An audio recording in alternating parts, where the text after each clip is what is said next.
Communication Theory by Niklas Lukhman, Understanding How Society Connects.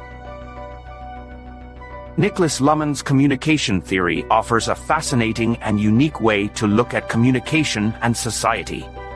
Lukhman, a German sociologist, focused on how communication shapes society and how society functions as a network of communication processes.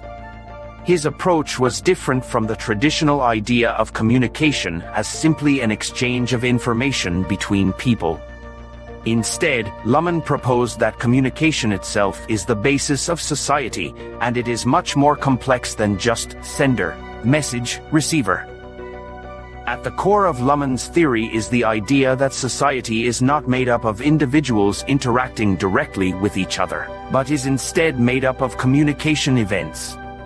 In his view, these events create and sustain the social world. Communication is not just one person talking to another. It is a self-contained process where society is built through many layers of meaning. To understand his theory, it helps to grasp a few key concepts he introduces: systems, meaning, and the autopoiesis of communication.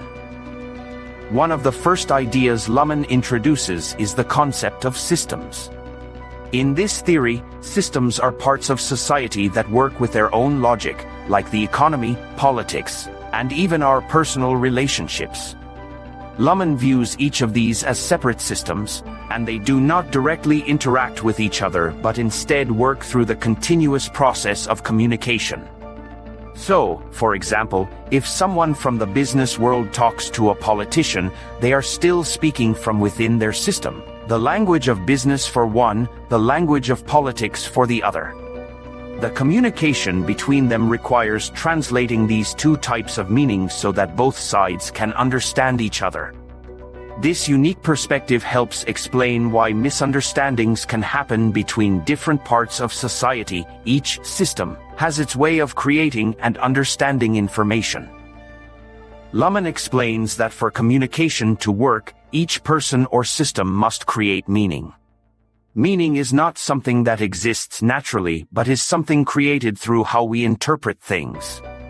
For instance, when we hear a sentence, the words alone do not create meaning. Our interpretation of these words is what brings meaning. Lukhman believed that every system has its meaning-making process, and that communication is the way these systems work together. This means that each system uses communication to build, reinforce, or sometimes even break down the boundaries of meaning that separate it from others. In Lukhman's view, communication is